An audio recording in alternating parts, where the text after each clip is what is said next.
యెషయా గ్రంథం 40వ అధ్యాయం. ఈ ఫ్యాన్ ఆపోవం ఇది ఆపేంట్ల.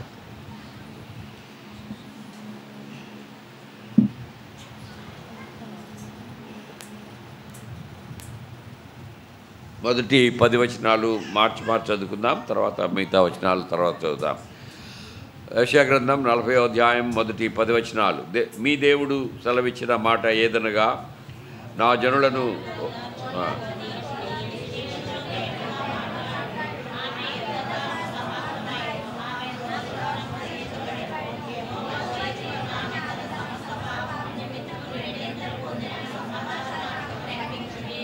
ఆలకించుడి.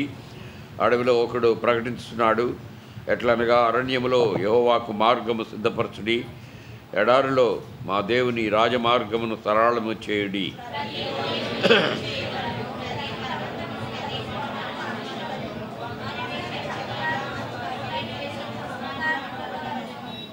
యెహోవా మహిమ బయలుపరచబడును, ఒకడును తప్పకుండా సర్వశరీరులు దాన్ని చూచెదరు. ఈలాగున జరుగునని యెహోవా సెలవిచ్చినాడు.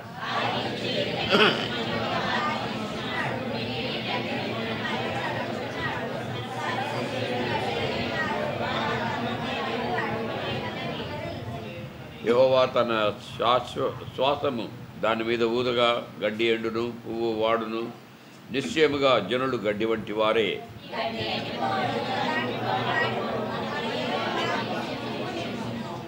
సియోను సువార్త ప్రకటిస్తున్నదానా, ఉన్నత పర్వతము ఎక్కుము.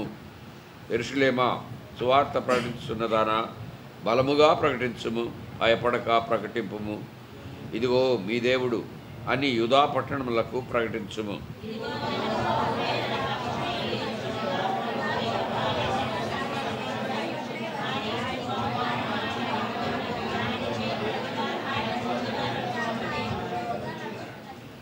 అదే రీతిగా అదే అధ్యాయం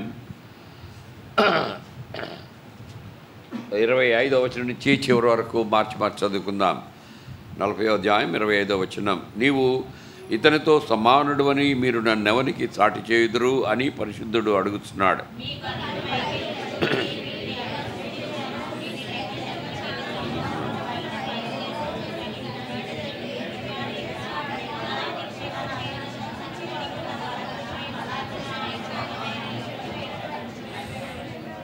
యాకోబు, నా మార్గము యెహోవాకు మరుగై ఉన్నది, నా న్యాయము నా దేవుని దృష్టికి కనబడలేదు అని నీవేళ అనుచున్నావు.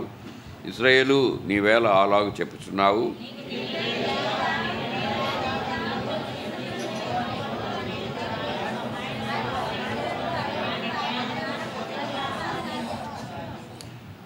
సొమ్మసిల్లిన వారికి బలమిచ్చువాడు ఆయనే, శక్తిహీనులకు బలాభివృద్ధి కలుగుజేయవాడు ఆయనే.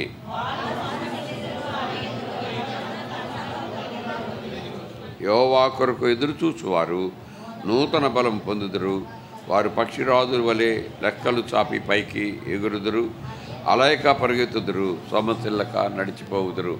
దేవుడి పరిశుద్ధ లేఖనాన్ని మన మధ్యలో ఆశీర్వదించి మనతో మాట్లాడునుగాక. ప్రార్థన చేస్తున్నాం. ప్రేమగలటి మా తండ్రి, నమ్మకం మా రాజా, పరిశుద్ధులైన మా దేవా, మా ప్రభు, మా రక్షకుడైన యేసుక్రీస్తు వారి శ్రేష్టమైన నామలో ఈ మధ్యాహ్న కాలం మా తండ్రి సియోను ప్రార్థనా మందిరం దయానంద నగర్లో ఉన్నటువంటి కాలనీలో ఉన్నటువంటి ఈ యొక్క మందిరంలో నీ చేత విమోచించబడినటువంటి ప్రజలంగా, సంఘంగా, పరిచారకులుగా, దేవుని దాసులుగా, ఆయా స్థలాల నుంచి వచ్చినటువంటి వారిగా మా తండ్రి ఈ సంఘం పట్ల మీరు చేసినటువంటి మేళ్ళను బట్టి, ఉపకారాన్ని బట్టి నీ కృతజ్ఞతాస్తుతులు చెల్లించడానికి మా తండ్రి ఏర్పాటు చేయబడినటువంటి కృతజ్ఞతా కూటంలో మమ్మల్ని కూడా భాగంగా చేసినందుకు నీకు వందనాలు, స్తోత్రాలు చెల్లిస్తున్నాం. ఇంతవరకు పాటలతో మిమ్మల్ని మయంపరచడానికి సహాయం చేసినారు, ఆరాధించడానికి, కృతజ్ఞతాస్తుతులు చెల్లించడానికి మీరు సమయం ఇచ్చినారు. మీకు వందనాలు. మా తండ్రి ప్రభా, నిజంగా మా తండ్రి ఇట్టి కార్యాలు చేయగలిగినటువంటి దేవుడు ఎవరున్నారు? మా తండ్రి ప్రభా, మీరే నిజమైనటువంటి దేవుడు. మీ వంటి వాడు ఇంకొకడు లేడు. దగ్గర నా తండ్రి, మీరు విమోచించినటువంటి జనుల వంటి జనులు లోకంలో లేరని మా తండ్రి మేము చదివినాం. అదే రీతిగా మా తండ్రి ప్రభా, మమ్మల్ని నీ బిడ్డలుగా చేసుకొని నీకు సాక్షులుగా ఉండడానికి ఏర్పాటు చేసుకున్నారు. ఈ స్థలంలో ఈ సంఘాన్ని ప్రభా దీపస్తంభంగా మీరు ఏర్పాటు చేసుకొని మీరు ఉంచినందుకే వందనాలు చెల్లిస్తున్నాం. వారిని కాయడానికి తండ్రి ఏర్పాటు చేసుకున్న నీ దాసుడు సాల్మన్ రాజు గారిని బట్టి కుటుంబాన్ని బట్టి వందనాలు చెల్లిస్తుంటాం. ఆయనతో పాటు పరిచయం చేస్తున్నటువంటి దాసులను అందరిని బట్టి కూడా నీకు వందనాలు చెల్లిస్తుంటాం. చదవబడినటువంటి భాగంలో దగ్గర నా తండ్రి యెషయా గ్రంథం 40వ అధ్యాయంలో యూదా పక్షంగా మా తండ్రి ప్రభా మీకున్నటువంటి తలంపులు మా తండ్రి ప్రవచన రూపంగా నీ దాసుని ద్వారా ముందుగా ప్రవచించిన మాటలు బట్టి వందనాలు చెల్లిస్తుంటాం. మేము దాన్ని ధ్యానిస్తుండగా దగ్గర నా తండ్రి ప్రభా ఏది మాకు అవసరమో మా తండ్రి దాన్ని తీసుకోవడానికి సహాయాన్ని దయచేయండి.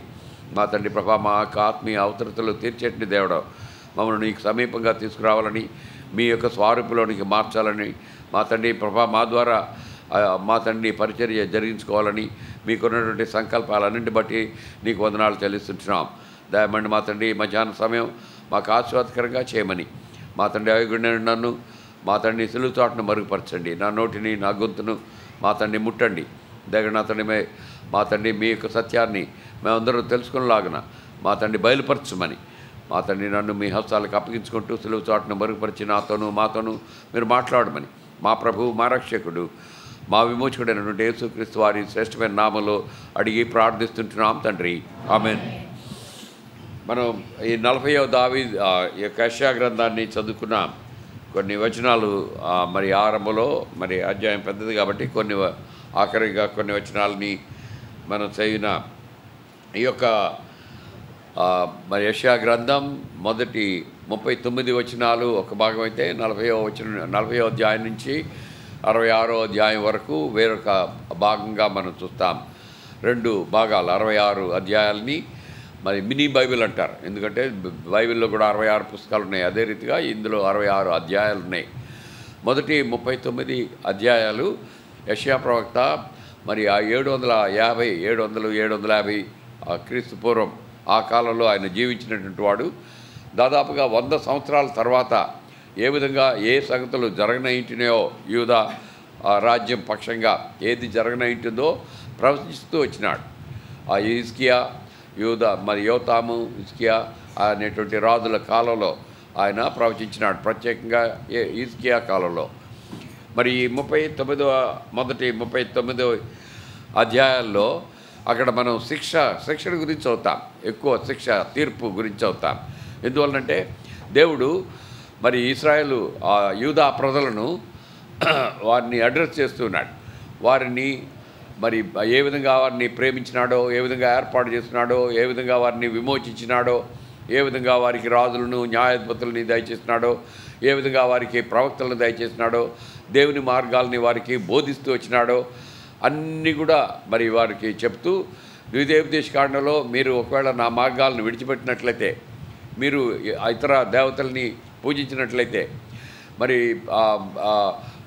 న్యాయాన్ని విడిచి మీరు ప్రవర్తించినట్లయితే మీ మీదకి శిక్ష వస్తుంది అని ఆ శాపాన్ని ఆశీర్వాదాలని తెలియజేసినటువంటి అధ్యాయాల్లో తెలియజేసినాడు. మీరు తప్పిపోయేటువంటి ప్రజలు, మీరు మరి ఆ యొక్క శిక్షకు ఒకవేళ మీరు తిరిగి రానట్లయితే మీరు శిక్షకు అర్హులవుతారు అని ముందుగానే చెప్పినాడు. ఆయన చెప్పిన రీతిగానే వారు మరి 2గా విడిపోయినారు. మొదట ఇశ్రాయేలు రాజ్యం, యూదా రాజ్యం అని 11 గోత్రాలు ఒక రాజ్యం అయితే, 10 గోత్రాలు ఒక రాజ్యం అయితే 2 గోత్రాలు యూదా రాజ్యంగా విడిపోయినారు. కొద్ది కాలంలోనే సొలొమోను తర్వాత రెహబాము కాలంలో ఆ తర్వాత ఇశ్రాయేలు ప్రజలు దేవుని మందిరం నుంచి దూరం అయిపోయినారు. ఆ రాజు మరి వాళ్ళు ఇశ్రాయేలు ప్రజలు ఒకవేళ యెరూషలేముకి వెళ్తే అక్కడ వాళ్ళతో జాయిన్ అయిపోయి నన్ను తీసేస్తారు, నా నుంచి రాజ్యం పోద్ది అనేటువంటి ఆ యొక్క మిష చేత యెరొబాము రాజు వారి కొరకై మరి దూడను చేయించి దానిలోను బేతల్లోను వాటి నుంచి ఇదే మన దేవుడు, మనల్ని విడిపించిన దేవుడు అని ఇశ్రాయేలు గోత్రాలన్నింటినీ మరి తప్పుదోవ పట్టించినట్టు వాడు. ఆ తర్వాత కొంతకాలం అయిన తర్వాత వారికి శిక్ష వచ్చింది. అషూరీయులు వారి మీదకి దండెత్తి వారిని చెరలోనికి తీసుకువెళ్ళిపోయినారు. ఆ విధంగా ఇశ్రాయేలీయుల యొక్క రాజ్య చరిత్ర అంతమైపోయింది. అయితే దేవుడు యూదా పక్షంగా ప్రత్యేకమైన ప్రేమను కలిగినటువంటి వాడిగా ఉంటున్నాడు. యూదా ప్రజల్లో నుంచి మరి దావీదు అబ్రహాముకు ఇచ్చినటువంటి వాగ్దానం ప్రకారంగా నీ సంతానం ద్వారా నీ సంతానం ద్వారా లోకమంతా కూడా ఆశీర్వదించబడాలి. అనగా ఇశ్రాయేలు యొక్క సంతానం నుంచి ఆ యొక్క రక్షణ రావాలి. అది దాని కొరకే యూదా గోత్రాన్ని దేవుడు ఏర్పాటు చేసుకుని ఇందాక మనం చూసిన రీతిగా దావీదుతో దేవుడు మరి వాగ్దానం చేసినాడు, ఒక నిబంధన చేసినాడు. నీ సంతానం, నీలో నుంచి వచ్చేటువంటి సంతానం ఈ మందిరాన్ని కట్టిస్తుంది, నీ రాజ్యాన్ని నేను స్థిరపరుస్తాను, అది శాశ్వత రాజ్యం అని దేవుడు అబ్రహాముతో ప్రమాణం చేసినాడు. ఆ ప్రమాణం ప్రకారంగా మరి ఆ యొక్క యూదా రాజ్యం పైన దేవుడు ప్రత్యేకమైనటువంటి ప్రేమ కలిగినటువంటి వాడుగా ఉన్నట్టుగా మనం చూస్తాం. ఇశ్రాయేలుకు ఏదైతే సంభవించిందో అది మీకు సంభవించకూడదు, వాళ్ళకి ఏదైతే జరిగిందో అది మీకు హెచ్చరికగా నేను చూపిస్తున్నాను అని చెప్పి వాళ్ళకి చెప్పినప్పటికీ, ప్రవక్తలంటి వారిని వారి మీదకి పంపించి ఎన్నో రీతులుగా చెప్తున్నప్పటికీ వారు పట్టించుకోలేదు, వారు మరి దానికి లోపడలేదు.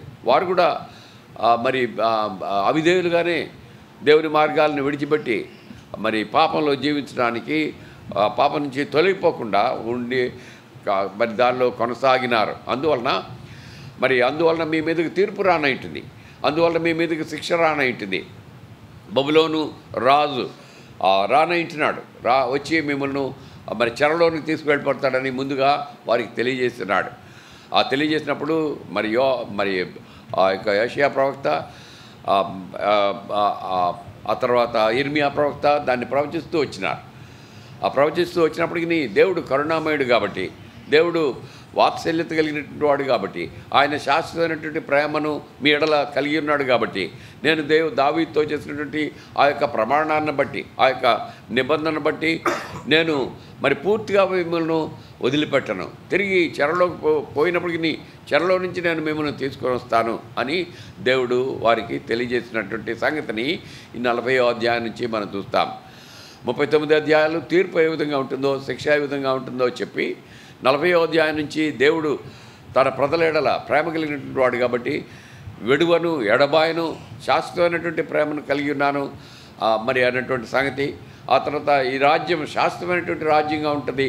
దావీదు నుంచి వచ్చేటువంటి సంతానం అనగా యేసుక్రీస్తు ప్రభువారు మెస్సీయా ఏ విధంగా రానయింటున్నాడో, ఆయన ఏ విధంగా రాజ్యాన్ని స్థాపించనయింటున్నాడో ఆ సంగతులు తెలియజేస్తూ 40వ అధ్యాయం నుంచి మరి మిగతా 3 భాగాలు 66వ అధ్యాయం వరకు మనం చూస్తాం.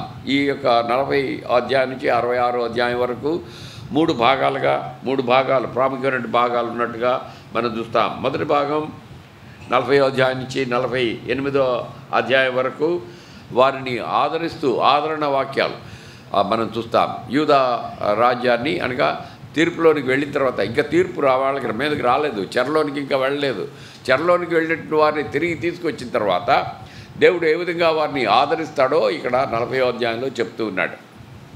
ఇందాక చెప్పాను కదా, 100 సంవత్సరాల తర్వాత జరిగేటువంటి సంగతిని ముందుగానే ఆయన చేస్తున్నాడు. 100 సంవత్సరాలు తర్వాత చెరలోకి వెళ్తారు, మరి 70 సంవత్సరాలు చెరలో ఉంటారు, చెరలో నుంచి తిరిగి రప్పించబడతారు. ఆ సంగతి అనే సంగతిని వారికి జ్ఞాపం చేస్తూ వాళ్ళని ఓదార్చండి, యూదా కుమార్తెను సీయోను కుమార్తెను ఓదార్చండి, వారిని ధైర్యపరచండి అని మొదటి 8 వచనాల్లో ఆయన తెలియజేస్తూ ఉన్నాడు. మీకు మంచి భవిష్యత్తు కలిగి ఉంటున్నారు అని మరి దేవుడు మిమ్మల్ని విడిచిపెట్టడు అనే సంగతిని వారికి తెలియజేస్తూ మొదటి 8 అధ్యాయాలు ఉన్నాయి.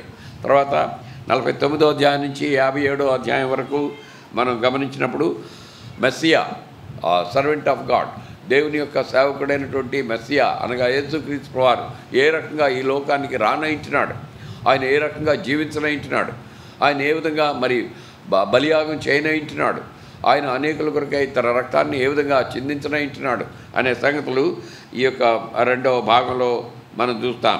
ఆయన ఏ విధంగా తన ప్రజలైన వారిని కొరకై మరి విమోచన కార్యాన్ని చేయనంటున్నాడు, విమోచిస్తాడు అనే సంగతులు ఆ 2వ భాగంలో 49వ అధ్యాయం నుంచి 57వ అధ్యాయం వరకు మనం చూస్తాం. ఆ తర్వాత భాగం 58వ అధ్యాయం నుంచి 66వ అధ్యాయం వరకు ఫ్యూచర్ గ్లోరీ ఆఫ్ గాడ్, భవిష్యత్తులో దేవుని మహిమ తన సంఘం ద్వారా ఏ విధంగా వెల్లడి చేయనంటున్నాడో అనే సంగతులు 58వ అధ్యాయం నుంచి 66వ అధ్యాయం వరకు మనం చూస్తాం. దేవుని మహిమ దేవుని ప్రజల ద్వారా వెల్లడి అవ్వాల్సి ఉంటుంది, అది దేవుని యొక్క ఉద్దేశం. ఆదికాండంలో పాత నిబంధనలో దేవుని మహిమ దేవుని మందిరంలో నుంచి వెల్లడై వచ్చింది.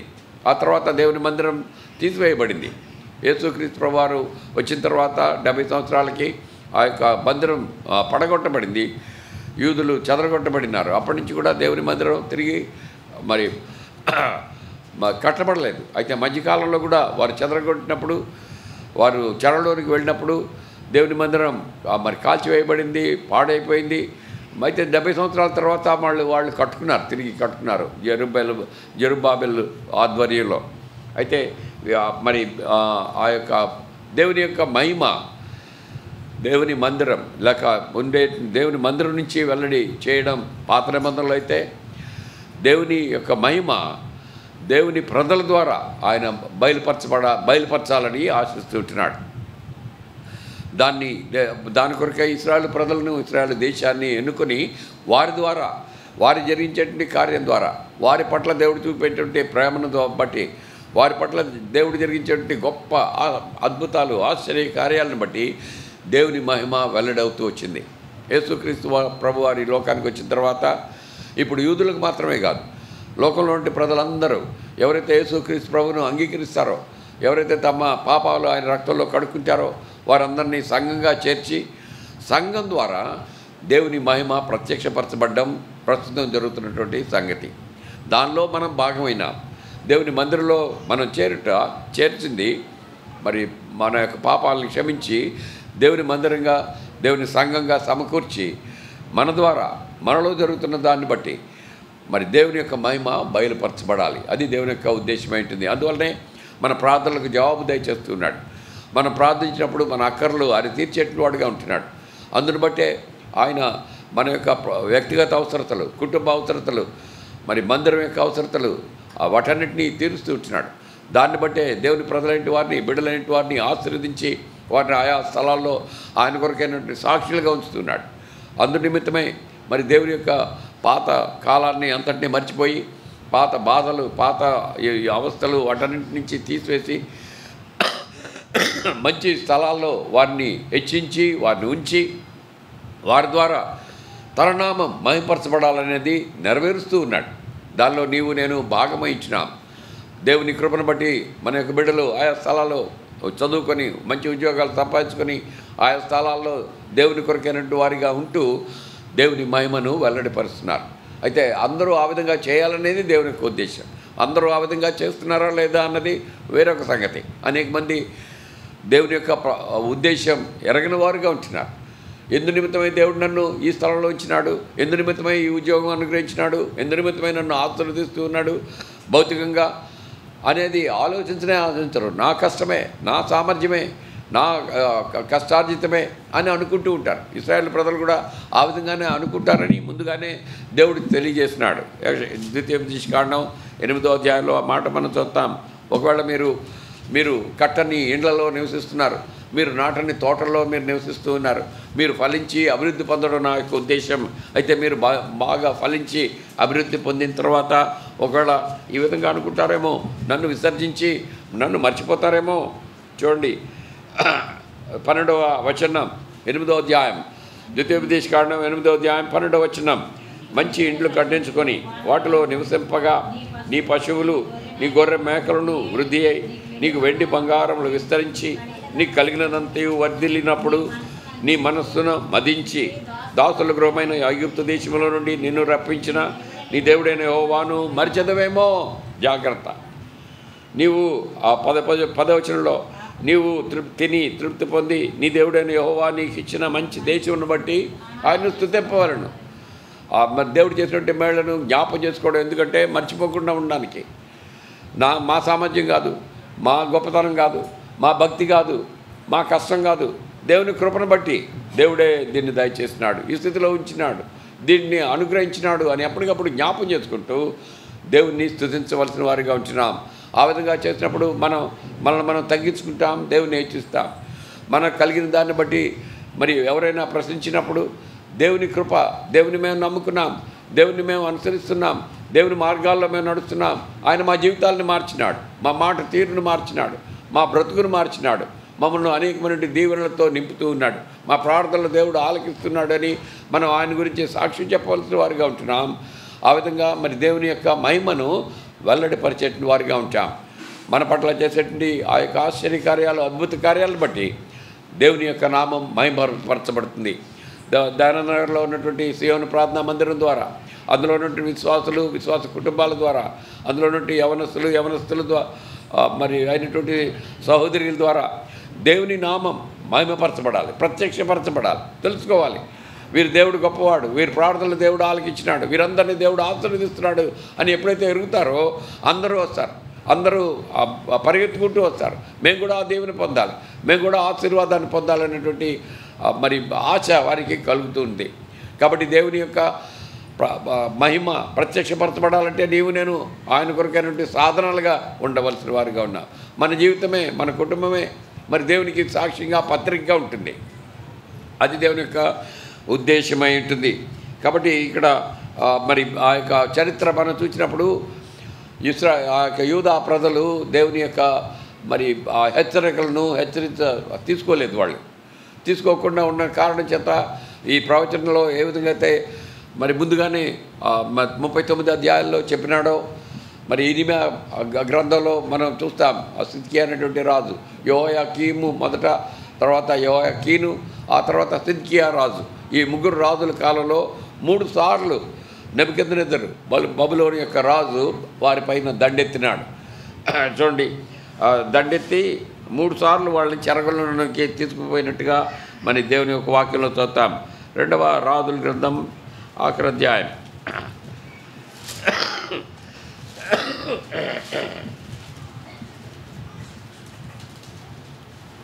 2వ రాజుల గ్రంథం 24వ అధ్యాయంలో మనం చూసినట్లయితే అక్కడ యెహోయాకీము దినములలో అని ఆరంభిస్తూ ఉంటున్నాడు.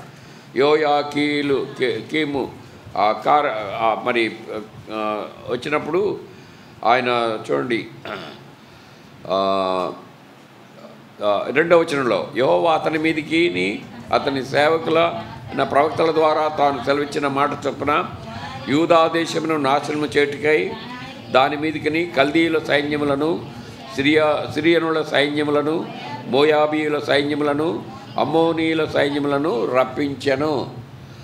అక్కడ తీసుకొచ్చిన తర్వాత వాళ్ళు ఓడించినారు. యెరూషలేము పట్టణంలోంచి అన్నింటినీ పట్టుపోయినారు.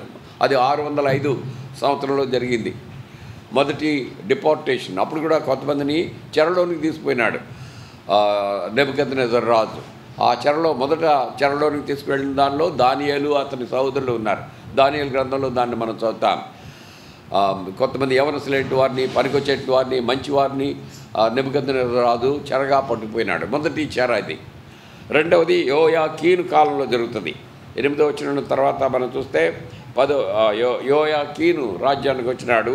10వ వచనం, ఆ కాలమందు బబులోను రాజైన నెబుకద్నెజరు యొక్క సేవకులు యెరూషలేము మీదకి వచ్చి పట్టణమునకు ముట్టడి వేసిన తర్వాత అంత మాత్రం అయిపోలేదు. వాళ్ళు అన్ని సేవకుల్ని పట్టుకుపోయినారు. మరి చూడండి 12వ వచనంలో అతన్ని పట్టుకొనను, ఎవరిని? యెహోయాకీనుని. 13వ వచనంలో అతడు యెహోవా మందిరపు ధననిధిలో ఉన్న పదార్థములను, రాజు ఖజానాలో ఉన్న సొమ్మును పట్టుకొని ఇశ్రాయేలు రాజైన సొలొమోను యెహోవా ఆలయమునకు చేయించిన బంగారపు ఉపకరణలన్నిటినీ యెహోవా సెలవిచ్చిన మాట చొప్పున తునకలుగా చేయించి ఎత్తుకొని పోయెను. ఇది 2వ. మనుషులు కూడా చెరలోనికి వెళ్ళిపోయినారు. ఇది మరి క్రీస్తుపూర్వం 597లో జరిగింది. అందులో యెహెజ్కేలు ప్రవక్త కూడా ఉన్నాడు. యెహెజ్కేలు ప్రవక్త చెరలోనికి వాళ్ళతో పాటు బబులోనుకు వెళ్ళిపోయినటువంటి వారిలో. 3వసారి అది సిద్కియా కాలంలో జరుగుతుంది. అది మనం 25వ అధ్యాయంలో మనం చూస్తాం. 25వ అధ్యాయం 2వ రాజుల గ్రంథం 25. అతని ఏళ్ళుబడిలో అంటే సిద్కియా కాలంలో 9వ సంవత్సరం 10వ మాసం 10వ దినమందు బబులోను రాజైన నెబుకద్నెజరును అతని సైన్యమంతయును యెరూషలేము మీదకి వచ్చి దానికి ఎదురుగా దిగి దాని చుట్టూను ముట్టడి దిబ్బలు కట్టిరి. ఆ యెరూషలేము పట్టణం చుట్టూ ముట్టడి దిబ్బలు కడిగి మరి చాలా సంవత్సరాలు, 2 సంవత్సరాలు వారు ఆ విధంగా ఉన్నారు. లోపల వాళ్ళు బయటికి రావడానికి లేదు, బయట వాళ్ళు లోపలికి వెళ్ళలేదు, పంటలు లేవు, ఎంత ఆహారం లేక పసిపిల్లల్ని మరి వండుకున్నటువంటి తినేటువంటి సమయం వచ్చింది. ప్రజలంతా విసిగిపోయినారు. మరి వాళ్ళు మరి తలుపులు తెరిచి బయటికి వెళ్ళిపోయేటువంటి పరిస్థితి వచ్చింది. ఆ విధంగా చెరలో మరి బబులోను రోజు లోపలికి ప్రవేశించి ఆ సైన్యం అంతా కూడా మరి యెరూషలేమును మరి పడగొట్టినారు, మరి కొల్లగొట్టినారు ఆ దేశాన్ని. చూడండి 8వ వచనంలో ఆ మాట మనం చూద్దాం. 19వ సంవత్సరం మందు 5వ నెల 7వ దినమందు రాజదేహ సంరక్షకులు నెబుజరదాను యెరూషలేమునకు వచ్చి యెహోవా మందిరమును రాజనగరును యెరూషలేమునందున్న ఇండ్లన్నిటినీ గొప్పవారి ఇండ్లంటిని అగ్ని చేత కాల్పించెను. ఆ ప్రాకారాన్ని పడగొట్టినారు. ఆ తర్వాత వాళ్ళందరినీ మరి చెరలోనికి తీసుకొని పోయినాడు. అదంతా మిగతా భాగం అంతా మనం చూస్తే అది ఏమేమి పట్టుకున్నాడో అన్నీ కూడా అక్కడ ఆ జాగ్రత్త కూడా ఉంటుంది. అది ఆఖరిగా చేసింది. అందరూ కూడా అప్పుడు చెరలోనికి వెళ్ళిపోయినారు. కొద్దిమంది కుంటివారు పనికిరాని వాళ్ళని మాత్రమే వదిలిపెట్టినాడు. మిగతా వాళ్ళందరినీ చెరలోనికి తీసుకుపోయినారు. సిద్కియా కండ్లు పీకి ఇస్తాడు, తన బిడ్డలను తన ఎదుటే చంపేసినారు. ఇవన్నీ మరి జరగడం మనం చూస్తాం. దీన్ని ముందుగానే ప్రవచన రూపంగా దేవుడు వాళ్ళకి చెప్పినాడు. ఈ విధమైనటువంటి మరి మీరు పాపం చేస్తే శిక్షను అనుభవిస్తారు, కాబట్టి దయచేసి మీ మార్గాలను తిప్పుకొని నా వైపు తిరగండి అని ఎంతగా చెప్పినప్పటికీ వాళ్ళు చేయలేదు. అందువలన ఆ శిక్షలోనికి 3 భాగాలుగా వాళ్ళు చెరలోనికి వెళ్ళిపోయినారు. అయితే దేవుడు కృప కలిగినటువంటి వాడు. దేవుడు తన వాగ్దానాన్ని మర్చిపోయేటువంటి వాడు కాదు. దేవుడు తన ప్రజలను విడిచిపెట్టేటువంటి వాడు కాదు. ఈ సమయంలో మనం ఒకసారి జ్ఞాపకం చేసుకుందాం. దేవుడు మనను మరి రక్షించి ఆశీర్వదించి మేలు చేస్తూ వచ్చినాడు. ఒకవేళ ఇశ్రాయేలు ప్రజల వల్లనే, యూదా ప్రజల వల్లనే మనం కూడా గర్విస్తున్నామేమో, మనసున మదిస్తున్నామేమో, దేవుని మర్చిపోతున్నామేమో, దేవుని ఇది నా సామర్థ్యం, నా భక్తి, నా శక్తిని బట్టి, నా కష్టార్జితం, దీన్ని బట్టి నేను నా కుటుంబం ఈ విధంగా ఉన్నామని అనుకుంటున్నామేమో, దేవునికి చెల్లించాల్సినటువంటి మరి స్తుతులు లేని వారుగా ఉంటున్నామేమో, దేవునికి చెల్లించాల్సినటువంటి భాగాన్ని చెల్లించకుండా మనమే అనుభవిస్తున్నామేమో, మరి దేవునికి మరి చేయవలసినటువంటి పని మరి చేయకుండా అది సాక్షులుగా ఉండాల్సినటువంటి వారిని సాక్షులుగా ఉండలేదేమో. ఒకవేళ ఆయన నామానికి మహిమ ఘనత తీసుకురావాల్సినటువంటి మనం మరి దాన్ని మన వలన ఆయన నామం అవమానపరచబడుతుందేమో ఒకసారి పరీక్ష చేసుకోవాల్సినటువంటి అవసరం ఉంది. నిజమే, మంచి చిన్న స్థితిలో నుంచి ఈ స్థితిలోకి తీసుకొచ్చినాడు. మందిరం లేని స్థలం నుంచి మందిరంలో కలిగిన వారిగా చేసినాడు. మనకు ప్రతి అవసరత ఆయన తీరుస్తూ వచ్చినాడు. మంచిదే. అయితే దేవునికి మనం ఏం చేయగలుగుతున్నాం, మనం ఏం చేయాలి ఒకసారి మనం పరీక్ష చేసుకోవాల్సిన వారిగా ఉంటున్నాం. దేవుని స్తుతించవలసిన వారిగా ఉంటున్నాం. దేవునికి చెల్లించాల్సినటువంటి భాగాన్ని దేవునికి చెల్లించవలసిన వారిగా ఉంటున్నాం. దేవుని మందిరాన్ని ప్రేమించవలసిన వారిగా ఉంటున్నాం. దేవుని మార్గాల్లో నడవలసిన వారిగా ఉంటున్నాం. దేవుని పని చేయవలసిన వారిగా ఉంటున్నాం. దేవుని కొరకే మన ద్వారా దేవునికి మహిమ ఘనత తీసుకురావాల్సిన వారిగా ఉంటున్నాం. ఈ కార్యాల్లో ఎంతవరకు మనం చేస్తున్నాం? దయానంద గారు విశ్వాసులు మాత్రమే కాదు, అందరూ కూడా మనందరి పట్ల కూడా దేవుడు అదే రీతిగా మరి ప్రశ్నిస్తూ ఉంటున్నాడు. నీ కొరకై నేను ఇంతగా చేస్తున్నాను, నా కొరకై నీవేం చేస్తావు? నీ కొరకై నా కుమారుని ఇవ్వడానికి నేను వెనుదీయలేదు. నీ కొరకై నా యొక్క ప్రాణమంతటిని అర్పించినాను.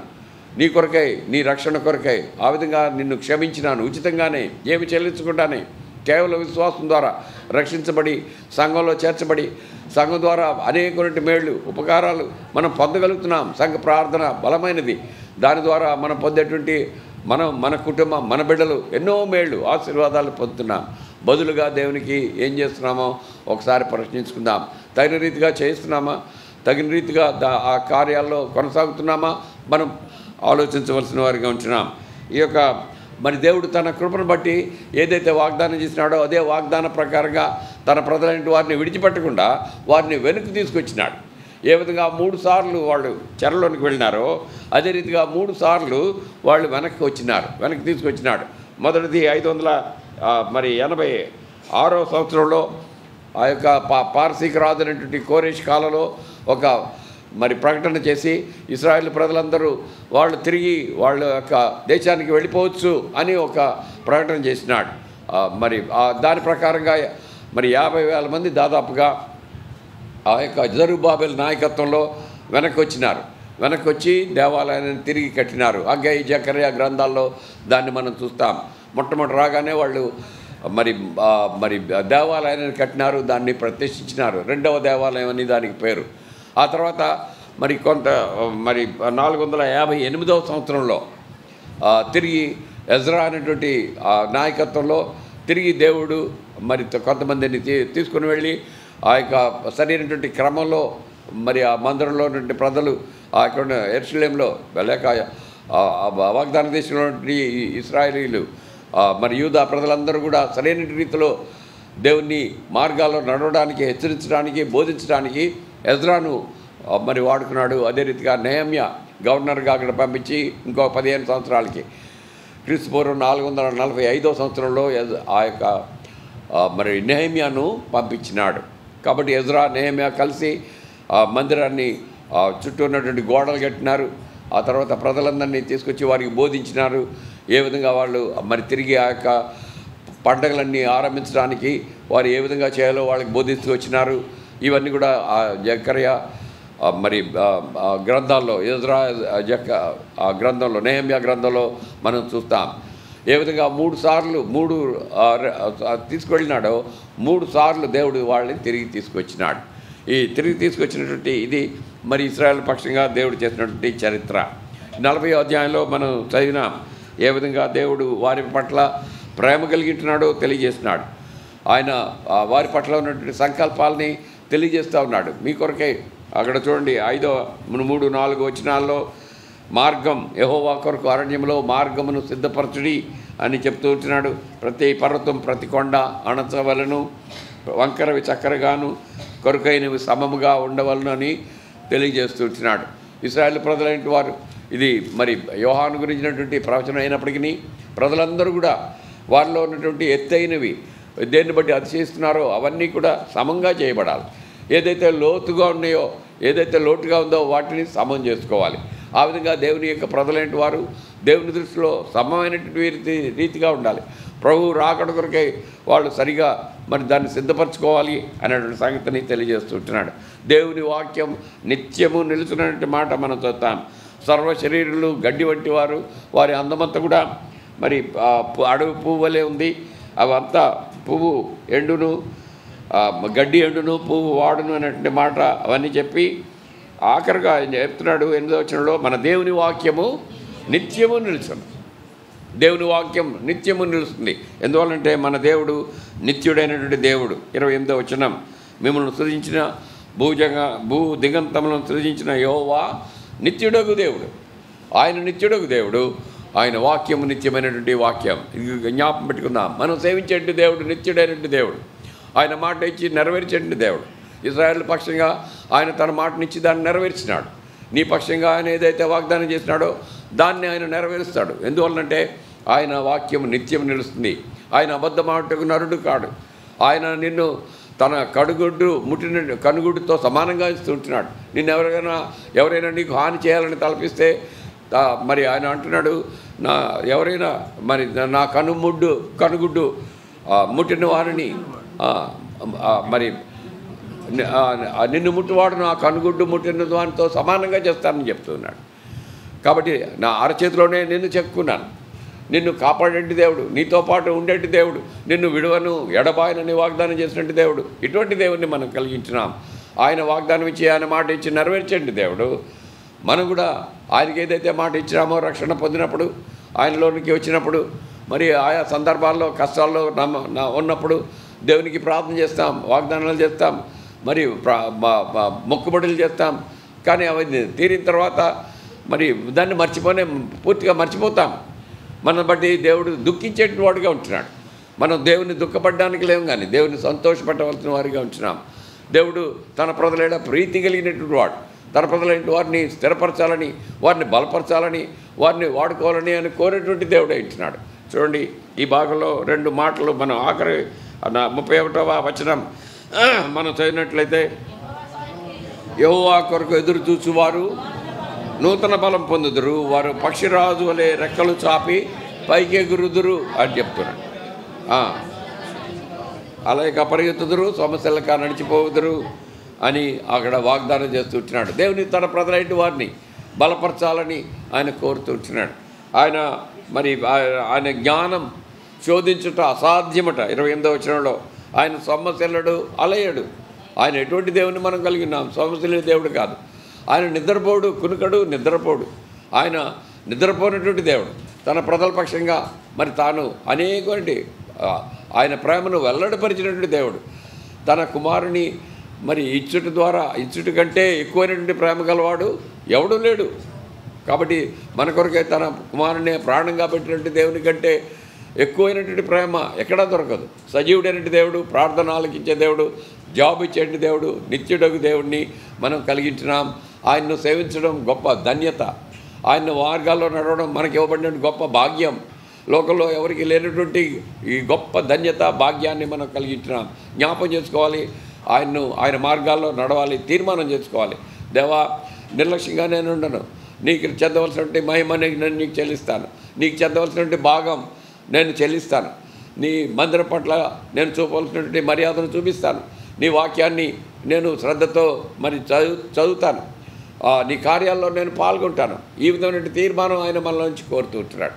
ఆయన ఎప్పుడైతే మనం దాన్ని చేస్తామో ఆయన దాన్ని బట్టి సంతోషించేటువంటి వాడిగా ఉంటాడు. ఇక్కడ చెప్తున్నట్టు 2 భాగాలు ఉన్నాయి. ఒకటి మరి యెహోవా కొరకు ఎదురు చూచుట మొదటి భాగం అయితే, రెండవది ఆయన బలాన్ని దయచేయడం రెండవ భాగం. యెహోవా కొరకు ఎదురు చూచువారు ధన్యులు, యెహోవా కొరకు ఎదురు చూచువారు నూతన బలం పొందుతారని ఆడ చెప్తుంటున్నాడు. చూడండి, యెహోవా కొరకు బలం పొందడం అనేది మొదటి భాగంగా మనం చూస్తాం. చూడండి, యెహోవా కొరకు బలం పొందడం అనేది తెలుగులో ఎదురు చూచుట అని చెప్పినాడు, కానీ నిజానికి ఎదురు చూడడం కాదు, కానీ యెహోవా సన్నిధిలో కనిపెట్టుట అనేది సరైనటువంటి ట్రాన్స్లేషన్. ఎదురు చూడడం అంటే ఎవరో వస్తుంటే ఎదురు చూస్తాం, నిజమే, ఆయన రెండవ రాకడ కొరకే ఎదురు చూస్తున్నాం. కానీ అక్కడ కాంటెక్స్ట్ ప్రకారంగా సరైనటువంటి మాట ఏంటంటే దేవుని సన్నిధిలో కనిపెట్టువారు. ఎవరైతే దేవుని సన్నిధిలో కనిపెడతారో వారు మరి నూతన బలాన్ని పొందుతారు. కాబట్టి దేవుని సన్నిధిలో కనిపెట్టడం, మొదట ఎదురు చూడటం అంటే దాని యొక్క అర్థం, లేక కనిపెట్టుట అంటే దాని అర్థాన్ని మనం తెలుసుకోవాల్సిన వారిగా ఉంటున్నాం. అది కేవలం దేవుని సన్నిధిలో కూర్చొని ఉండడం కాదు, లేక దేవుని సన్నిధిలో కూర్చొని ఏదో అలవాటు ప్రకారంగా ప్రార్థన చేయడం కాదు, లేక ఏదో అలవాటు ప్రకారంగా ఆరాధన చేయడం కాదు, లేదా అలవాటు ప్రకారంగా దేవుని వాక్యం చదవడం కాదు. మనం చాలాసార్లు అలవాటు ప్రకారంగా చేస్తాం. దానిలో శ్రద్ధ, దానికి చూపవలసినటువంటి శ్రద్ధ, దాని వల్ల చేయవలసినటువంటి మర్యాద లేనటువంటి వారంగా ఉంటాం. దానివల్ల మనకి ఏ విధంగానటువంటి ప్రయోజనం కలగదు. కేవలం మనం సాటిస్ఫాక్షన్, తృప్తి పొందుతాం. ఇది నాన్న నేను ప్రార్థన చేసినాను, ఇది నాన్న బైబిల్ చదివినాను, మరి ఆయన ఈ వారం దేవుణ్ణి సంఘంలో ఆరాధించాను, అంతవరకే. మన సాటిస్ఫాక్షన్ కొరకే మనం చేస్తున్నాం, కానీ దేవుడి నుంచి ఏ విధమైన మేలు పొందడానికి వాటిని చేయట్లేదు. కాబట్టి దేవుడు ఏం కోరుతున్నాడు? ఎదురు చూచుట అంటే అది యాక్టివ్, అది చాలా శ్రద్ధతో దేవుడు నాతో మాట్లాడతాడు, దేవుడు నన్ను మరి నాకు అవసరమైనది తెలియజేస్తాడు అనేటువంటి దీక్షతో దేవుని సన్నిధిలోనికి మరి రావాల్సిన వారిగా ఉంటున్నాం. ఎదురు చూచుట లేక కనిపెట్టుట అంటే విశ్వాసంతో దేవుని సన్నిధిలో, నిరీక్షణతో, ఆసక్తితో మరి దేవుని సన్నిధిలో మరి ఉన్నప్పుడు మరి దేవుడు మనతో మాట్లాడి తన మార్గాన్ని తెలియజేసేటువంటి వాడుగా ఉంటాడు. అది మరి ఏం చేస్తుందంటే దేవుని సన్నిధిలో మనం మామూలుగా జరిగే సంగతి ఏంటంటే ఏదో మనకు కావాలని కోరుతాం, ఏదో మనకు ఉద్దేశం ఉంటుంది. కాబట్టి దాని వైపుకు దేవుణ్ణి మళ్ళించడానికి ప్రయత్నిస్తాం. దాని కొరకే దేవునికి మనం సహాయం చేసేదానికి ప్రయత్నిస్తాం అన్నమాట. ఆగ్రహ చేసినట్టుగా, షారాయి చేసినట్టుగా. కుమారుడు అనుగ్రహిస్తారని దేవుడు చెప్తే దేవునికి సహాయం చేయడానికి ఆగ్రహించింది, నష్టాన్ని తెచ్చుకుంది. మనం కూడా అనేక సార్లు దేవుని యొక్క పరిపూర్ణ చిత్తాన్ని నుంచి దూరం అయిపోతాం. ఎందువల్లంటే మనం అనుకున్నది, మనకు కావాల్సింది దాని వైపుకు దేవుణ్ణి మళ్ళించడానికి దేవుణ్ణి ఫోర్స్ చేసేటువంటి వారిగా ఉంటాం. ఇక సామెతల గ్రంథం 3వ అధ్యాయం 5వ వచనం. సామెతల గ్రంథం 3వ అధ్యాయం 5వ వచనం చదవండి. నీ స్వబుద్ధిని ఆధారం చేసుకొనక నీ పూర్ణ హృదయముతో యెహోవా యందు నమ్మిక ఉంచుము, నీ ప్రవర్తన ఎంత ఎందును ఆయన అధికారమునకు ఒప్పుకొనుము. అది మనం చేయాల్సింది. దేవా, నీదే ఏది చెప్తే అది, నువ్వేది కోరుతున్నావో దాన్ని చేయడానికి నేను సిద్ధం. అందులో యేసుక్రీస్తు ప్రభువారు మాదిరిగా ఉంటున్నాడు. ఆయన తప్పించమని ఆ యొక్క గిన్నెని నా నుండి నీ సాధ్యమైతే దీన్ని తొలగించు, అయితే నా చిత్తం కాదు నీ చిత్తమే సిద్ధించునుగాక ఆయన ప్రార్థన చేస్తున్నాడు. దేవుని చిత్తాన్ని ఏదైనా సరే నెరవేర్చడానికి నేను సిద్ధంగా ఉంటున్నాను, లోపడడానికి నేను సిద్ధంగా ఉంటున్నానని ఎప్పుడైతే చెప్తామో అప్పుడు దేవుని యొక్క స్వరాన్ని వినడం, దేవుని యొక్క తన చిత్తాన్ని బయలుపరచడం ఆరంభమవుతుంది. మనం అనుకున్నది దేవుడు చేయాలని కోరితే అనేక సార్లు ఒకవేళ అది ఆ విధంగా నువ్వు వెళ్ళడానికి ఆయన అనుమతించవచ్చేమో, కానీ దేవుని యొక్క పరిపూర్ణమైన ఆశీర్వాదాన్ని పొందలేకపోతాం. దేవుని యొక్క పరిపూర్ణమైనటువంటి ఏర్పాటు ఆయన ఏదైతే జరిగించాలని కోరుతున్నాడో దాన్ని జరిగించకుండా మనమే అడ్డం అవుతాం. కాబట్టి దేవునికి అప్పగించుకుందాం. నీ చిత్తం ఏమైతే ఉందో దాన్ని నేను చేస్తాను, దాన్ని తెలియజేయ ప్రభా అని దేవుని సన్నిధిలో కనిపెట్టినప్పుడు ఆయన దాన్ని తెలియజేసేటువంటి వాడిగా ఉంటాడు. చూడండి, దేవుని యొక్క మరి ఇక్కడ 130 దావీదు కీర్తన మనం ఒకసారి చూసినట్లయితే ఆ కీర్తనాకారుడు ఏ విధంగా ప్రార్థన చేస్తున్నాడో మనకి అర్థమవుతుంది. ఆయన ఏ విధంగా కనిపెడుతున్నాడో కొన్ని సంగతులు అని చెప్పినాడు. 130 దావీదు కీర్తన మార్చి చదువుకుందాం. యెహోవా అగాధ స్థలములో నుండి నేను నీకు మొరపెట్టుచున్నాను,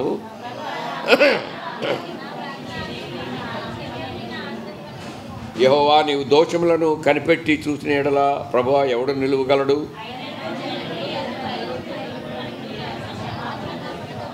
5వ వచనం, యెహోవా కొరకు నేను కనిపెట్టుకొనుచున్నాను, నా ప్రాణము ఆయన కొరకు కనిపెట్టుతున్నది, ఆయన మాట మీద నేను ఆశ పెట్టుకుని ఉన్నాను.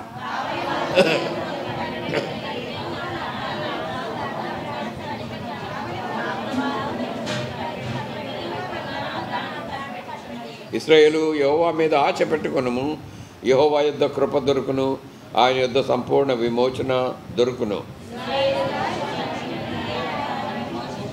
చూసారా, ఇక్కడ ఈ కీర్తనకారుడు మరి చెప్తూ ఉంటున్నాడు దేవుని దగ్గర ఏ విధంగా తాను కనిపెడుతున్నాడో చెప్తున్నాడు. ఆశతో కనిపెడుతున్నాడట, ఆసక్తితో కనిపెడుతున్నాడు, విడువక కనిపెడుతున్నాడు. ఎన్నిసార్లు కనిపెట్టుతున్నానని మాట దీనిలో చూస్తుంటున్నాం. దేవుని సన్నిధిలో కనిపెట్టేటువంటి వారు లేక ఎదురు చూసేటువంటి వారు ఏ విధంగా ఉండాలో 27వ దావీదు కీర్తన 14వ వచనంలో కూడా చూస్తాం. అక్కడ కూడా 27వ అధ్యాయం కీర్తన 27:14.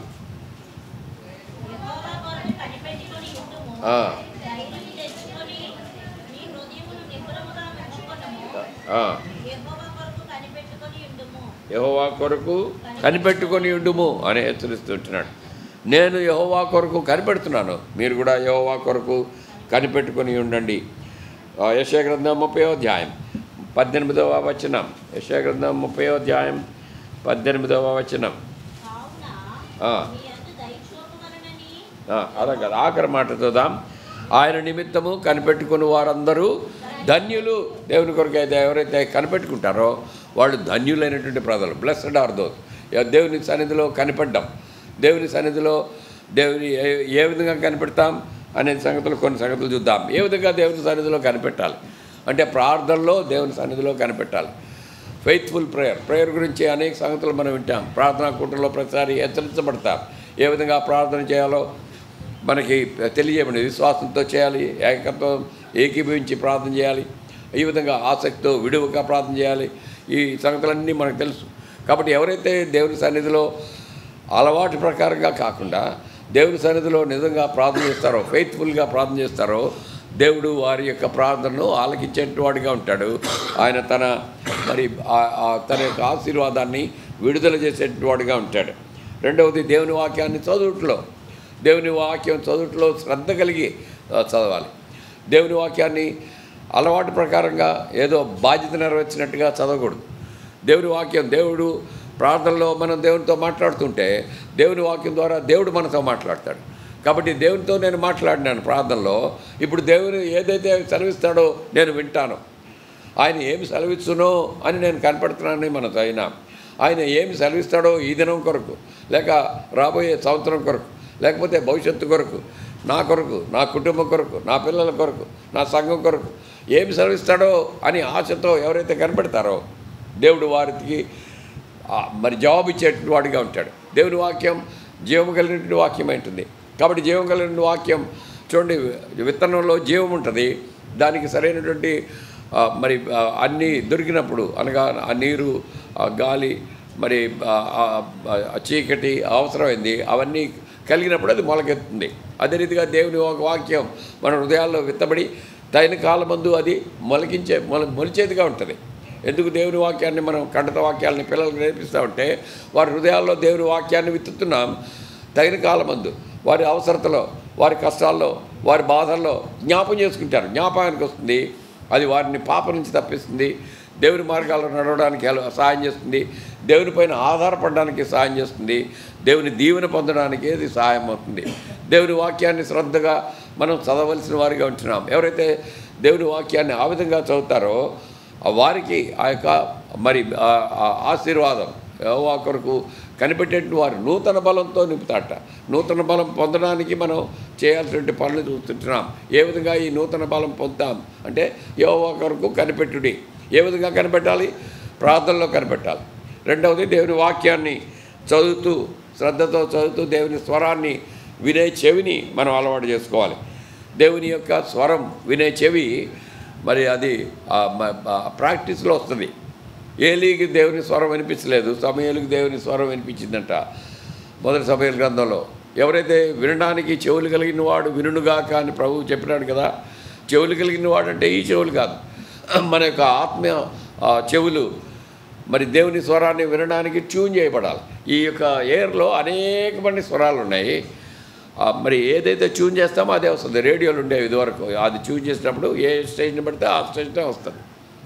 అనేక తరంగాలు, అనేక శబ్దాలు వెళుతూ ఉన్నాయి. సెల్ ఫోన్లో ఎవరైతే మనం ఆన్ చేస్తామో అదే మనకి వినిపిస్తుంది. అనేక శబ్దాలు ఉన్నాయి. వీటన్నిటినీ కాదు, దేవుని యొక్క స్వరం మనం వినాలంటే మన చెవులు దానికి ట్యూన్ చేయబడి ఉండాలి. దేవునితో అనుసంధానం చేయబడినట్టు వారిగా ఉండాలి. మీ పాపములు మీకు ఆయన మీరు విననేరకుండినట్లు ఆయన కురిచి కాలేదు, చెవులు మందం కాలేదంట. ఆయన రక్షింపనేరక ఉండినట్లు ఆయన హస్తము కురిచి కాలేదు. మరి ఏంటి అడ్డం వచ్చింది? మీ పాపములే, మీ దోషాలే ఆయనకు మీకు అడ్డంగా వచ్చినాయి. కాబట్టి ఆయన రక్షించలేకపోతున్నాడు, అంటే సహాయం చేయలేకపోతున్నాడు, ఆయన మీ ప్రార్థనలో ఆలకించలేకపోతున్నాడు. కాబట్టి దేవుని యొక్క స్వరాన్ని వినడానికి మన చెవుల్ని సరి చేసుకుందాం. దేవునికి మనకు అడ్డంగా ఉన్న ప్రతిదాన్ని తీసివేసుకోవడానికి ప్రయత్నం చేద్దాం. ఆ తర్వాత మరి చూడండి, పేషెన్స్ సహనంతో దేవుని సన్నిధిలో కనిపెట్టాలట. 40 దావీదు కీర్తన అనుకుంటాను మొదటి వచనం, 40 దావీదు కీర్తన మొదటి వచనం, నేను సహనముతో ఆయన సన్నిధిలో కనిపెట్టుతున్నాను. మళ్ళీ చదవమ్మా. యెహోవా కొరకు నేను సహనముతో కనిపెట్టుకొని ఉన్నాను. కీర్తన గ్రంథంలోనే 62వ అధ్యాయం 5వ వచనం అదే ఉంటుంది. నా ప్రాణమా దేవుని నమ్ముకొని మౌనముగా నుండుము, ఆయన వలననే నాకు నిరీక్షణ కలుగుతుంది. మౌనముగా ఉండుము అంటే సహనంతో నెమ్మదిగా దేవుడు ఏం సెలవిస్తున్నో దాన్ని నేను అంగీకరిస్తానటువంటి మనసుతో, తగ్గింపు స్వరంతో, ఆయన సర్వాధికారిని సర్వజ్ఞాని అని, ఆయన నా పట్ల మంచివే ఆయన తలంపులు కలిగించినాడని, ఆయన ఏది చేసినప్పటికీ అది మంచి నా మంచిని ఆలోచించి నా కొరకు చేస్తాడని నమ్మి దేవుని వాక్యాన్ని మనం చదువుతూ దేవుని సన్నిధిలో కనిపెట్టినప్పుడు ఆయన స్వరాన్ని మనం వినగలుగుతాం. దానికి కావాల్సింది సహనం అవసరం ఉంటుంది.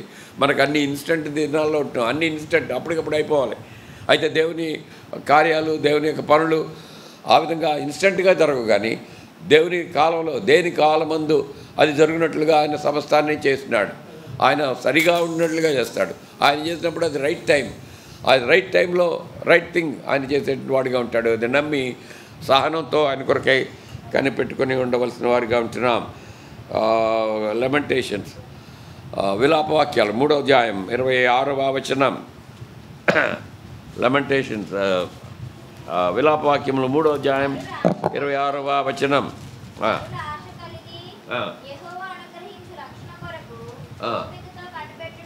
ఓపికతో కనిపెట్టుట మంచిది. ఎవరు? నరులందరూ, తను ఆశ్రయించు వారందరూ, ఆయన వెతుకు వారందరూ ఆశ కలిగి ఓపికతో కనిపెట్టుట మంచిది. కాబట్టి దేవుని సన్నిధిలో ఆ నూతన బలాన్ని పొందాలని ఆశించేటువంటి వారు సహనంతో కనిపెట్టవలసిన వారిగా ఉంటున్నారు. కాబట్టి 5 సంగతులు మనం చూసినాం. ఆ తర్వాత మరి ఇంకొక సంగతి, ఆయన సన్నిధిలో కనిపెట్టేటువంటి వారు ఏం చేయాలంటే కమ్యూనిటీ సపోర్ట్, మన చుట్టూ ఉన్నటువంటి సంఘం యొక్క మరి బలాన్ని మనం తీసుకోవాల్సిన వారిగా ఉంటున్నాం. మనం ఒంటరిగా చేయడం ఏది కూడా దేవుడు అంగీకరించడు. ఒంటరిగా చేసే పనులు నీ అంతటి నీవు నిర్ణయం తీసుకుని చేసేవి మంచి కార్యాలు అవ్వచ్చు, కానీ అవి సంఘంతో కలిసి చేసినప్పుడు దేవుడు తప్పకుండా వాటిని ఆశీర్వదించేటువంటి వాడిగా ఉంటాడు. దేవుని యొక్క మార్గం అదే, దేవుని యొక్క పని విధానం అదే. దేవుని సంఘంలో తెలియజేయాలి. నువ్వేం చేయాలనుకున్నావో దేవుని సంఘంలో తెలియజేయాలి. సంఘం దాని కొరకే ప్రార్థన చేస్తారు. సంఘంతో కలిసి మనం ప్రార్థన చేసినప్పుడు దేవుడు దాన్ని అప్రూవ్ చేస్తాడు. అక్కడ మేలు ఆశీర్వాదాన్ని మనం పొందుతాం. సొంత నిర్ణయం, సొంత పని మరి మంచి కార్యమే అయి ఉండొచ్చు, కానీ నీ అంతటి నువ్వు చేస్తుంటే అది దేవుని అప్రూవల్ మరి ఉండకపోవచ్చు. నష్టం రావడానికి అవకాశం ఉంది. శత్రువు నిన్ను మరి పడగొట్టడానికి అవకాశం ఉంటుంది. ఎప్పుడైతే సంఘంతో ప్రార్థన నీ వెనక ఉంటుందో అప్పుడు నువ్వు ఒంటరిగా వెళ్ళినప్పటికీ నీ వెనక సంఘం, ప్రార్థించే సంఘం ఉంది కాబట్టి దేవుడు ఆ యొక్క కార్యాన్ని బలమైన రీతిగా చేస్తాడు. దేవుని నామం మహిమపరచబడుతుంది. అపొస్తలుల కార్యాలు 12వ అధ్యాయంలో పేతురు చెరలో ఉన్నప్పుడు సంఘం ఏ విధంగా అత్యాసక్తితో ప్రార్థించిందో మనం చాలాసార్లు చదివినాం. అక్కడ వాళ్ళు ప్రార్థించినాడు, సంఘం అంతా కూడా ప్రార్థించింది. దేవుడు కార్యాన్ని నెరవేర్చినాడు. దేవుని వలన నూతన బలాన్ని పొందాలని ఆశించేటి మనం దేవుని సన్నిధిలో ఈ విధంగా మనం కనిపెట్టవలసిన వారిగా ఉంటున్నాం. కాబట్టి చూడండి, దేవుని యొక్క మరి ఈ యొక్క బెనిఫిట్స్ దేవుని సన్నిధిలో కనిపెట్టడం ద్వారా మనకు వచ్చేటువంటి లాభాలు కొన్ని చూద్దాం. చూడండి, యెషయా గ్రంథం 30వ అధ్యాయం 15వ వచనం. యెషయా గ్రంథం 30వ అధ్యాయం 15వ వచనం.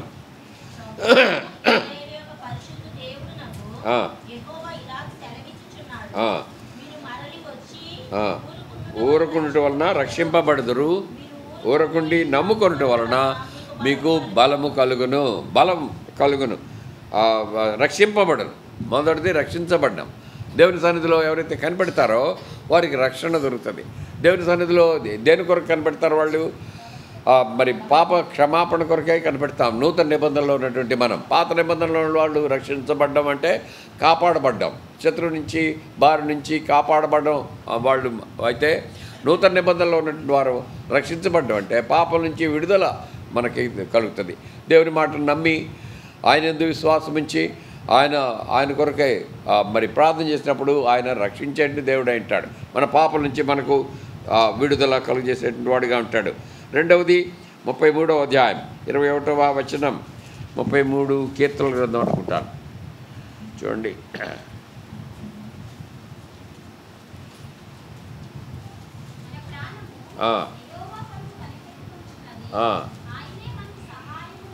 మన ప్రాణం యెహోవా కొరకు కనిపెట్టుకొనుచున్నది. ఆయనే మనకు సహాయమును మనకు కేడమునై ఉన్నాడు. ఆయనే మనకు సహాయం. దేవుని దగ్గర కనిపెట్టేటువంటి వారికి దేవుడు సహాయం చేస్తాడట.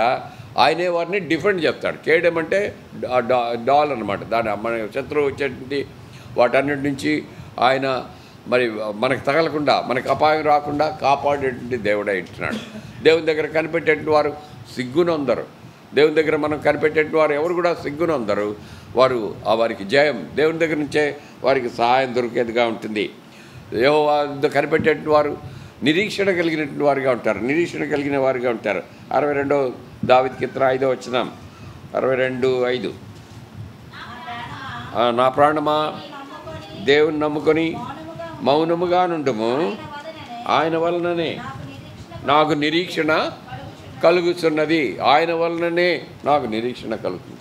దేవుని దగ్గర కనిపెట్టినప్పుడు, సహనంతో కనిపెట్టినప్పుడు, ఆశతో కనిపెట్టినప్పుడు మనం దేవుని దగ్గర నుంచి సహాయం పొందుతాం, బలం పొందుతాం, నిరీక్షణ పొందుతాం. మనం కృంగిపోం. శత్రువు ఎన్ని తలంపులు మన మీదకు తీసుకొచ్చినా, ఇతరులు ఎన్ని మాటలు మాట్లాడినా, మనం ఉన్న స్థలం నుంచి ఆయన మనల్ని లేపగలిగినటువంటి దేవుడు. ఆయన ఉన్నత స్థలంలో మరి కూర్చుండబెట్టేటువంటి వాడు. పంట కుప్పల మీద నుంచి సింహాసనం మీదకి ఎత్తినటువంటి దేవుడు. గొర్రెల దొడ్డిలో నుంచి నేను నా ప్రజలపైన అధికారిగా నియమించినానని దావీదుతో చెప్పినటువంటి వాడు. ఆయన మనలను హెచ్చైనటువంటి స్థితిలోనికి, ఉన్నత స్థితిలోనికి తీసుకొచ్చేటువంటి వాడుగా ఉంటాడు. ఆయన మనల్ని హెచ్చించేటువంటి దేవుడు. అదే తలంపు 37వ దావీదు కీర్తన 34వ వచనంలో కూడా మనం చూస్తాం. 37, 34. యెహోవా కొరకు కనిపెట్టుకొని ఉండుము, ఆయన మార్గమును అనుసరించుము, భూమిని స్వతంత్రించుకొనున్నట్లు ఆయన నిన్ను హెచ్చించును. చాలు. ఆయన నిన్ను హెచ్చించేటువంటి దేవుడు. ఆయన మనల్ని హెచ్చించాలని కోరితే దేవుని సన్నిధిలో సహనంతో, ఓపికతో, ఆశతో మరి కనిపెట్టేటువంటి వారిగా ఉండాలి. ఆయన స్వరం వినేటువంటి వారిగా, మరి మనం ఆయన చిత్తాన్ని తెలుసుకునే దానికి లోబడేటువంటి వారిగా ఉండవలసిన వారిగా ఉంటున్నాం. మరి చూడండి, మనం తలపెట్టే కార్యాలన్నింటిలో జయం కావాలని కోరుతాం. మనకు సక్సెస్ కావాలని కోరుతాం. పరీక్షల్లో జయం, మనం పెట్టే ప్రాజెక్ట్స్, మన తలంపులు, వీటన్నిటిలో జయం పొందాలని కోరుతాం. 64 యెషయా గ్రంథం 4వ వచనం, 24 యెషయా గ్రంథం 64 4వ వచనం కలిసి చదువుదాం. అందరం కలిసి చదువుదాం. యెషయా గ్రంథం 64 4వ వచనం కలిసి చదువుదాం. తన కొరకు కనిపెట్టు వాని విషయమై నీవు తప్ప తన కార్యము సఫలము చేయు మరి ఏ దేవుని ఎవడు ఏ కాలమున చూచి ఉండలేదు. అట్టి దేవుడు కలడన్న సమాచారము మనుషులకు వినబడలేదు. ఎవరి కొరకట? తన కొరకు కనిపెట్టు వారి కొరకు. ఎవరైతే దేవుని సన్నిధిలో ఈ విధంగా కనిపెడతారో వారి విషయమై కార్యాన్ని సఫలం చేసేటువంటి దేవుడు. కార్యాలని సఫలం చేయాలి, సక్సెస్ రావాలి, విజయం రావాలని మనం కోరుకుంటాం. అయితే దేవుని సన్నిధిలో ఈ విధంగా కనిపెట్టవలసిన వారిగా ఉంటున్నాం. ఎప్పుడైతే ఆ విధంగా కనిపెడతామో ఆయన వలె కార్యాన్ని నెరవేర్చగలిగినటువంటి దేవుడు ఇంకోటి లేడట. ఇట్టి దేవుడు కలడన్న సమాచారం ఎవరికి వినబడలేదంట. ప్రజలు చూసి ఆశ్చర్యపోయేటువంటి వారిగా ఉంటారు. వీరి బిడ్డలు దేవుడు ఏ విధంగా ఆశీర్వదించినాడు, వీరి యొక్క కుటుంబాలని ఏ విధంగా దేవుడు ఆశీర్వదించినాడు, వీరి ప్రార్థనలు దేవుడు ఏ విధంగా ఆలకిస్తూ ఉన్నాడు అనేటువంటి ఆశ్చర్యంగా మనలో జరిగేటువంటి కార్యం ద్వారా మనమే సాక్షులు అవుతాం. మన జీవితాలే సాక్షులు అవుతాయి. ఇతరులు దేవుని దగ్గరికి ఆకర్షించబడతారు. ఆఖరిగా మనతో అయినటువంటి భాగం 40వ యెషయా గ్రంథం 40వ అధ్యాయం 31వ వచనం. దాని ప్రకారంగా మనం నూతన బలాన్ని పొందేటువంటి వారిగా ఉంటారు. యెహోవా కొరకు ఎదురు చూసేవారు నూతన బలం పొందుతారు. వారి యొక్క పక్షిరాజు వలె పైకి ఎగురుదురు, అలయక పరిగెత్తుదురు, సొమ్మసిల్లక నడిచిపోదురు. దేవుని సన్నిధిలో ఎవరైతే కనిపెడతారో వారు నూతన బలం వస్తుందట. ఏ బలం ఇది? ఫిజికల్ స్ట్రెంగ్త్ కాదు, భౌతిక బలం కాదు, ఆత్మీయ సంబంధమైనటువంటి బలాన్ని దేవుడు దయచేసేటువంటి వాడిగా ఉంటాడు. ఆ బలం మన వయసు పెరిగే కొద్దీ మన యొక్క శరీర దారుఢ్యం తగ్గిపోద్ది, బలం తగ్గిపోద్ది. అయితే మరి స్పిరిచువల్గా ఆలోచించినప్పుడు దేవుని సన్నిధిలో నడిచే కొద్దీ, దేవుని మార్గాల్లో నడిచేది కొలది, దేవునికి లోబడే కొలది, దేవుని యొక్క జ్ఞానం సంపాదించుకునే కొలది మన యొక్క బలం, అంతరంగ పురుషుడు బలాభివృద్ధి పొందుతాడట. పౌలు చెప్తాడు, నా శరీరం కృషించిపోయినప్పటికీ నాలో ఉన్నటువంటి ఆ యొక్క అంతరంగ పురుషుడు దినదినం బలపడుతూ ఉన్నాడు. బలపడి ఆ యొక్క బలాన్ని దేవుడు దయచేసేటువంటి వాడిగా ఉంటాడు. వారు భౌతికంగా మరి నడవలేరు, పరిగెత్తలేరు, వయసు పెరిగే కొద్దీ ఎగరడం అసలే ఉండదు. అయితే దేవుడు చెప్తున్నాడు, నూతన బలం పొందినటువంటి వారు మొదట నడిచిపోతారు, అలయక నడిచిపోతారు. ఎందువల్లంటే ఆయన అలయుడు, ఆయన సొమ్మసిల్లడు, ఆయన మనల్ని నడిపిస్తాడు. దేనిలో నడిపిస్తాడు? ఆయన మార్గాల్లో నడిపిస్తాడు, ఆయన కొరకే నడిపిస్తాడు. అంత మాత్రమే కాదు, ఆయన కొరకే పరిగెత్తేవారుగా చేస్తాడట. పరిగెత్తడం అంటే పని చేయడం, దేవుని కొరకు పని చేయడం. నడవడం మన యొక్క జీవితం అయితే, పరిగెత్తడం దేవుని పని కొరకే పరిగెత్తడం అని అర్థం. దేవుని పని కొరకే పరిగెత్తాడు, దేవుని పని చేయడానికి పరిగెత్తే వారిగా చేస్తాడు. అంత మాత్రమే కాదు, వారు ఎగిరే పక్షిరాజు వలె రెక్కలు చాపి ఎగురుతారట. పక్షిరాజు పైగా ఎగురుతున్నప్పుడు పైనుంచి అంతటినీ చూడగలుగుతుంది. అనగా ఆ పని అంతటి పైన సరిగా జరుగుతుందో లేదో సూపర్వైజ్ చేసేటువంటి ఆ యొక్క స్థితిలోనికి నిన్ను తీసుకొస్తాడు, గైడ్ చేయగలిగిన స్థితిలోనికి తీసుకొస్తాడు. అటువంటి స్థితిలో మనం ఉండాలని దేవుడు కోరుతుంటున్నాడు. దేవుని కొరకై ఈ వార్షికోత్సవ సందర్భంగా చేరినటువంటి మనలను దేవుని సన్నిధిలో కనిపెట్టడం నేర్చుకుందాం. ఎప్పుడైతే మనం కనిపెడతామో దేవుడు వారికి నూతన బలాన్ని దయచేసేటువంటి వాడిగా ఉంటాడు. ఏ విధంగా కనిపెట్టాలో మనం చూసాం. దేవుని యొక్క ఉద్దేశం, ఆయన మహిమ మన ద్వారా బయలుపరచబడాలని ఆయన కోరుతున్నాడు. అటువంటి స్థితిలోనికి ఇక్కడ ఉన్నటువంటి సంఘాన్ని, సంఘ కాపరిని, మరి ఆయనతో పాటు పనిచేస్తున్నటువంటి పెద్దల్ని, పరిచారకుల్ని, పరిచారకురాండ్రను, ఇక్కడ ఉన్నటువంటి విశ్వాసులను, అంత మాత్రమే కాకుండా దానిలో వారితో కలిసి సంతోషించడానికి తీసుకొచ్చినటువంటి ఆ స్థలం నుంచి దేవుని దాసులని, విశ్వాసులని, మరి అందరినీ దేవుడు ఆ విధంగా నూతన బలాన్ని దయచేసి ఆయన కొరకే వినియోగించుకును గాక. ప్రార్థన చేసుకుందాం.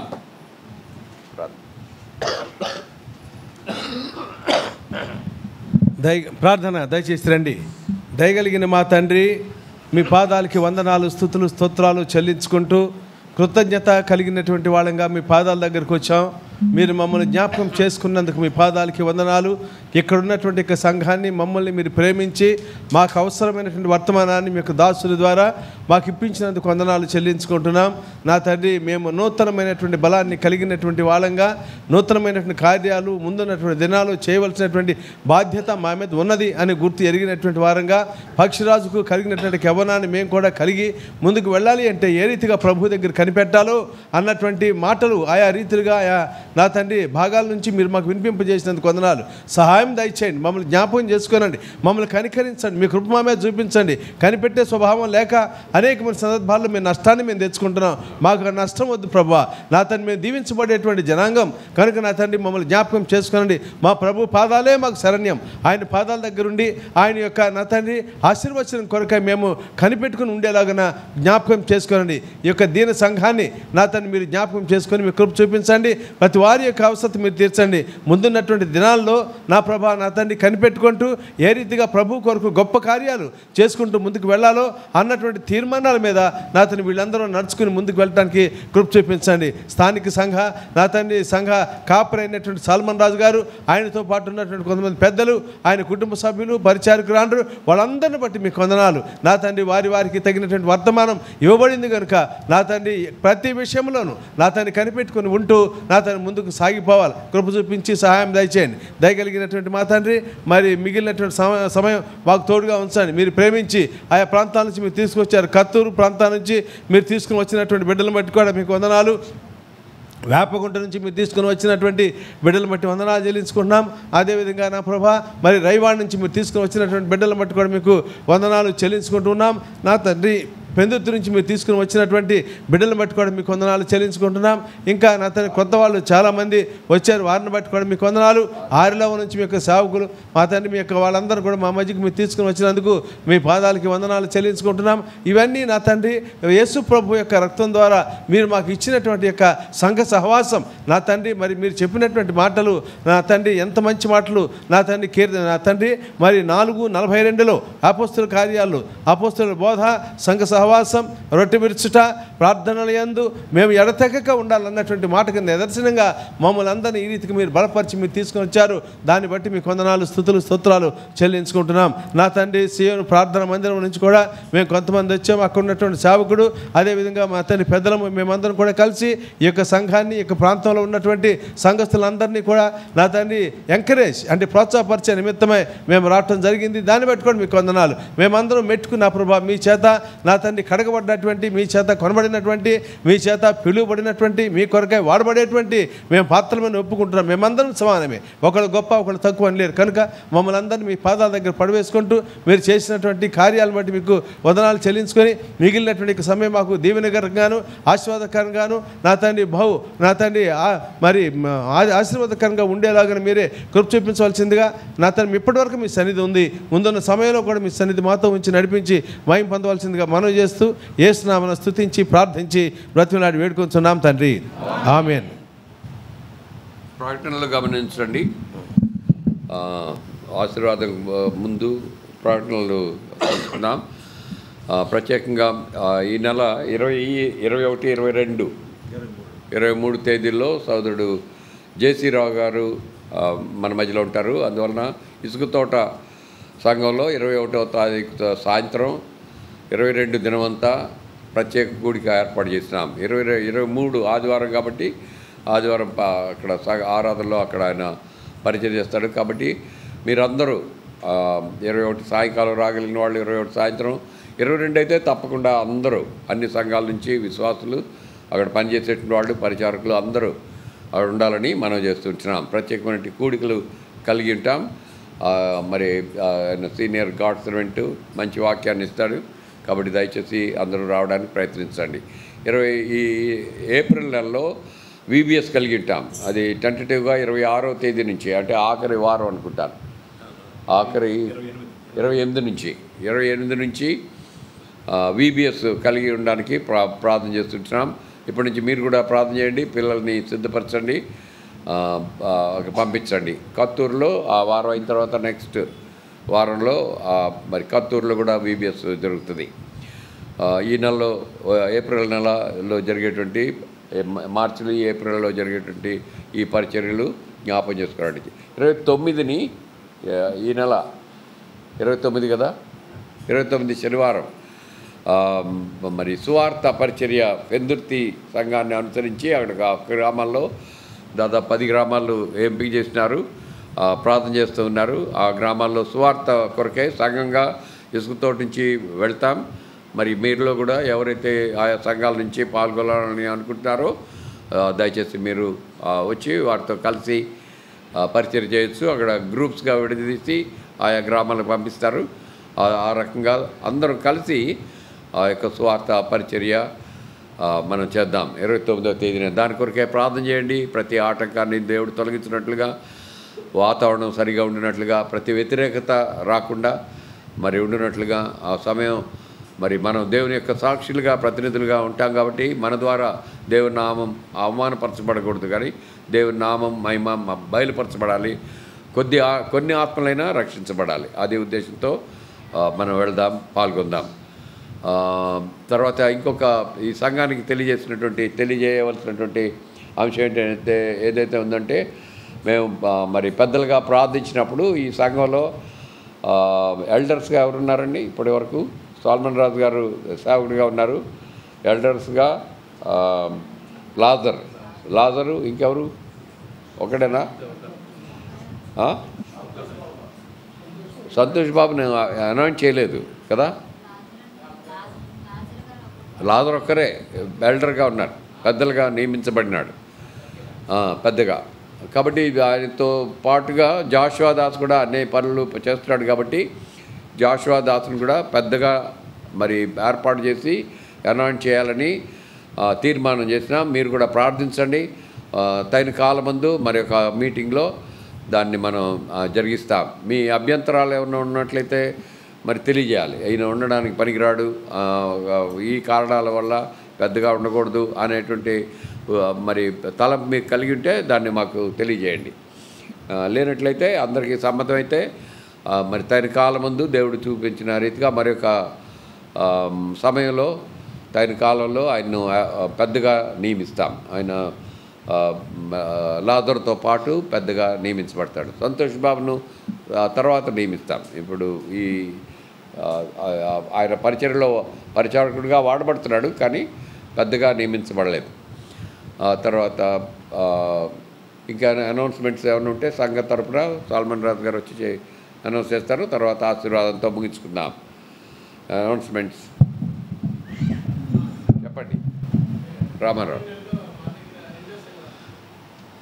ఏప్రిల్లోనా? April 2nd Saturday